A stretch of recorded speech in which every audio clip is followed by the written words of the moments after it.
Hi, Cancer. Welcome to your biweekly readings. As always, keep in mind that this is just a general reading, so take what feels right and with what resonates with your own life experiences at the moment.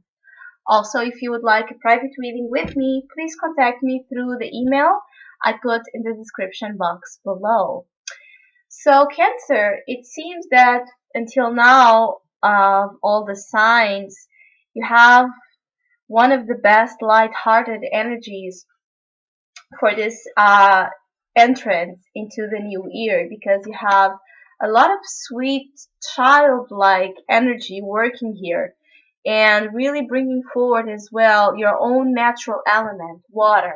which deals with emotions, which deals with imagination, intuition, allowance of good feelings to come forward and drive you in this and promote this environment of love and peace. And at the same time, it stimulates you over something that you are contemplating. This new idea, this new adventure, this new opportunity that comes in a sudden rush of inspiration, probably a product of the celebrations around you that are gathering. So, endless gatherings. So you begin with the current position, Three of Cups, which is great. You begin the year celebrating, joining your heart with other people that are a part of your intimate circle and that you feel happy and fulfilled with. And maybe this joining of heart to heart people, this joining of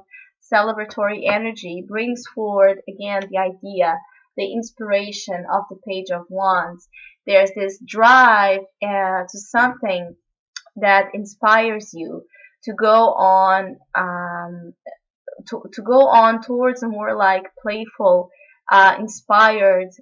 energy into doing something, into manifesting something that it feels exciting, that it feels more than what you have right now. And so the Three of Cups with the Page of Wands talk about this beginning of this week's really feeling inspired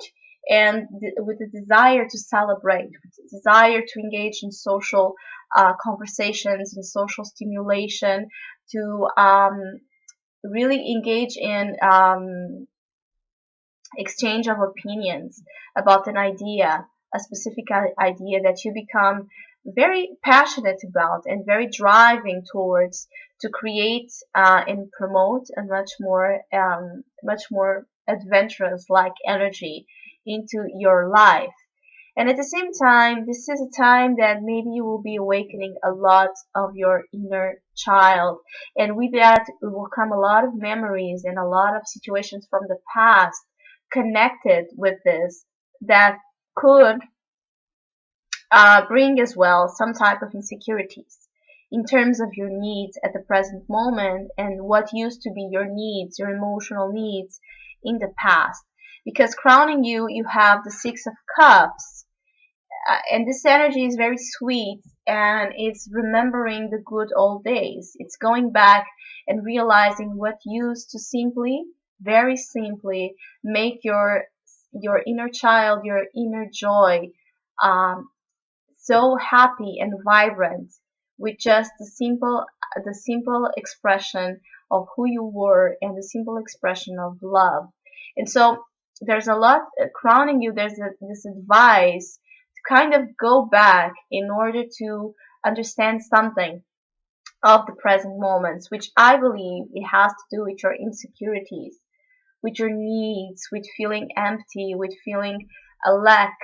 a probable lack of support, a lack of emotional support in this time of your life that you are really wishing to get closer, to get bonded with yourself, with others, with life at a much more warmth, in a warmth way, in an innocent way, like this pure innocent flower being given and offered from you to others um, in a very beautiful way, but at the same time having deep insecurities lying over that, because your present self and coming out of the past, you also have the Queen of Cups. So you had a lot of focus recently on your emotions, and you had a lot of focus on a specific issue that was your cup, your emotional situation, um, that opened the gates in some way. It opened the gates in your emotional self uh, to this past situation to come forward. So this could be always talking about the past relationship, a past memory, a past feeling, way of thinking, idea, project, anything that really brought you joy in the old days, anything that really brought joy and innocent feeling, pure feeling to your life, and you were focused a lot on that recently. And that focus, that because the Queen of Cups, she ruminates a lot because she's so silent, she's so quiet into her inner worlds, her subtle, soft world, that she soaks in all this type of energy, and so she easily gets drowned into her own emotions. And in that drowning process, you opened a door, a probable way to see something from the past that it's needed to understand your present situation or possible insecurities that lie on that. Also, of course, it could mean that the opening up of this past situation can bring forward these insecurities. So maybe something from the past is returning into your life and asking you that pure, um, innocent, childlike love to be expressed out of you, but your present self no longer knows or has a difficult time flowing with that energy as easily as it did before. And so it asks you to look at your real needs, asks you to look at your real insecurities and how you are probably passing by opportunities of support, opportunities of togetherness and emotional connections, because you feel so alone and you feel so out of touch with that emotional with those emotional needs. So at the same time, it's interesting because it's it's like you could be having good times, having a lot of enjoyment with others, having a lot of ideas and a lot of opportunities to meet people and to get together with people you truly love. And at the same time, deep within you, there's this insecurity here working. This insecurity, this underlying energy working of you feeling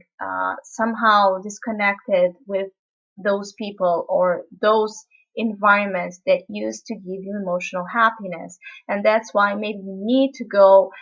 towards this past situation and remember something and add a piece of information that you didn't have before. And this is a situation that probably will open many ideas, many gates into your life, but at the same time, it will create all that all that abundance of opportunities will create a state of confusion, and where you will feel somehow lost between um, all of that selection of opportunities, and you will have a hard time discriminating which one is your cup, which one is the cup that you are really, in terms of your needs, really available for? Which is the cup that not necessarily you want and desire, but the one that truly you need to work and heal on those insecurities. So, ending up, first of all, you initiate this week's with the Three of Cups and you end up with another cup card. So it's very interesting. It's advising you to not get lost in your emotional scatterness, in this emotional turmoil or confusion state, that it may make you miss out again on something that it's right there in front of you that could help you get to the bottom line and get you resurface this inner child into your own being, into your own behavior in a natural flowing way where you feel that life has much more to offer you Life has much more ground to go and explore and play and have fun and joy, but in a way that it feels real, because maybe all these celebrations and all these gatherings and all this joining with friends, you may feel not always there emotionally present, and it may haunt you in some way because in the past you used to feel. And so this creates and promotes the emotional confusion and the difficulty to discern between what are your emotional needs and what are your wants and desires in terms of that situation. So watch your emotional self, ground yourself, meditate upon this, because emotionally you are very strong, but physically in terms of grounding, you need some work on. So I wish you a great 2016. Thank you for listening, watching, and subscribing, and hopefully we'll see each other soon.